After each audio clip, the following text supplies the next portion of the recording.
जननायक पूर्व विधायक माननीय राम नरेश रावत जी की तीसरी पुण्यतिथि पर हम सभी उनको नमन करते हैं। माननीय विधायक जी से सन 2016 में पहली मुलाकात हुई थी। हम लोग घंटों एक कमरे में साथ में बैठे, हमेशा वे आगे बढ़ने के लिए प्रेरित करते थे। चाहे किसी भी कार्यक्रम में साथ में हमको लोगों को लेकर जाते थे तो इस बात का पूरा ख्याल रखते थे जब तक हम लोग घर न पहुंच जाए कि आप घर पहुंचे हैं कि नहीं। और यदि उनके साथ हम लोग गाड़ी में भी बैठते थे तो क्षेत्र के समस्याओं के बारे में आपसे पूछकर तत्काल संबंधित अधिकारियों को फोन मिलाते थे और उस समस्या को समाधान भी करते थे। आज उत्तर प्रदेश में छात्रों पर लाठीचार्ज हो रही है, पुलिस बर्बरता कर रही है।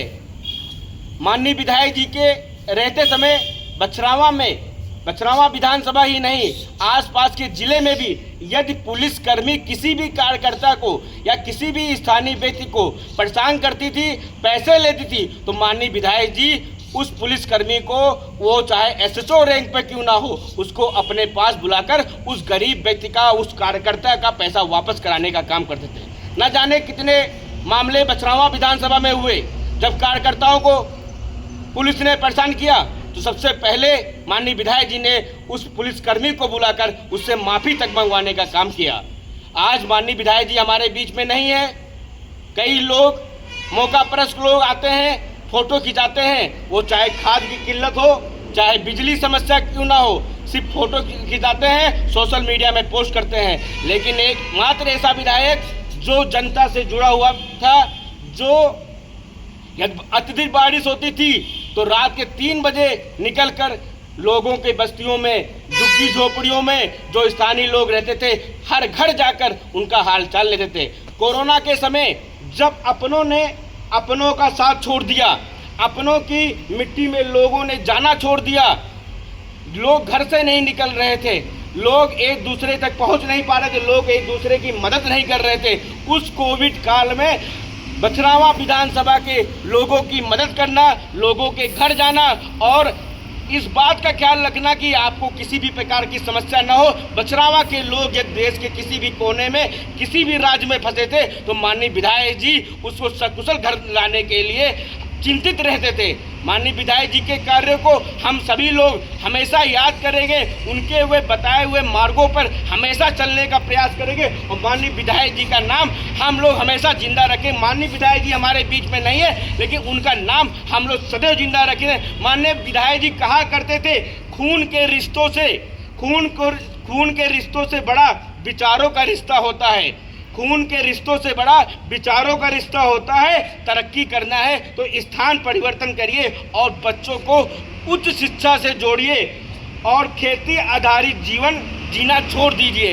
यानी उनका एक एक शब्द युवाओं को, आपके बच्चों को, आपकी पीढ़ी को आगे बढ़ने के लिए प्रेरित करता था। माननीय विधायक जी राजनीति के शुरुआती दौर में देश की आयरन लेडी कहे जाने वाली पूर्व प्रधानमंत्री इंदिरा गांधी जी की भी मूर्ति अपने उस विद्यालय में लगाई जहां पे उन्होंने प्रारंभिक शिक्षा ग्रहण की थी।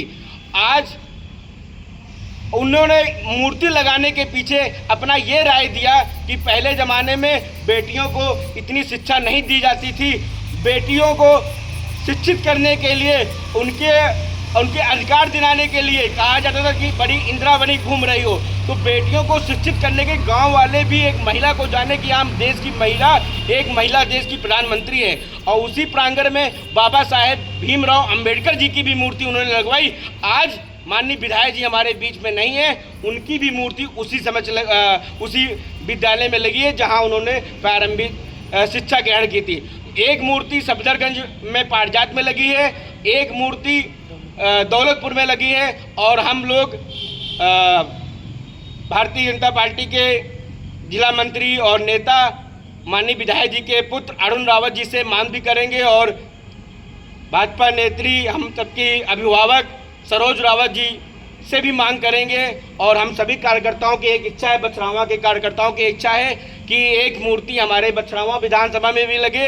हम कार्यकर्ता, भारतीय जनता पार्टी के कार्यकर्ता एक एक घर जाएंगे और उस मूर्ति को लगवाने का हम लोग अपने से पूरा आर्थिक रूप से हम लोग मदद करेंगे। और हम बछरावा विधानसभा में एक मूर्ति लगाने के लिए कल हम सफदरगंज में जब कार्यक्रम में जाएंगे तो अपनी इस मांग को रखेंगे। माननीय विधायक जी का जीवन सदैव गरीबों के लिए, उनके बच्चों अधिकार दिलाने के लिए और सबसे अहम है कि शिक्षित करने के लिए, और उन्होंने लगाया। वो अकेले बैठते थे तो शिक्षा की बात करते थे और पुराने समय के लोगों के संघर्षों की बात करते थे।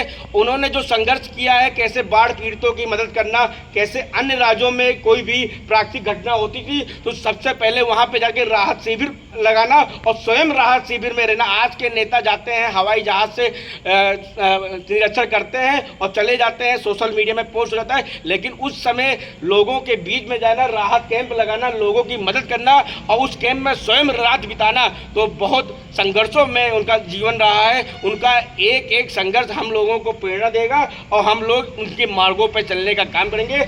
माननीय विधायक जी की तीसरी पुण्यतिथि पर हम सभी उनको नमन करते हैं। सत सत नमन।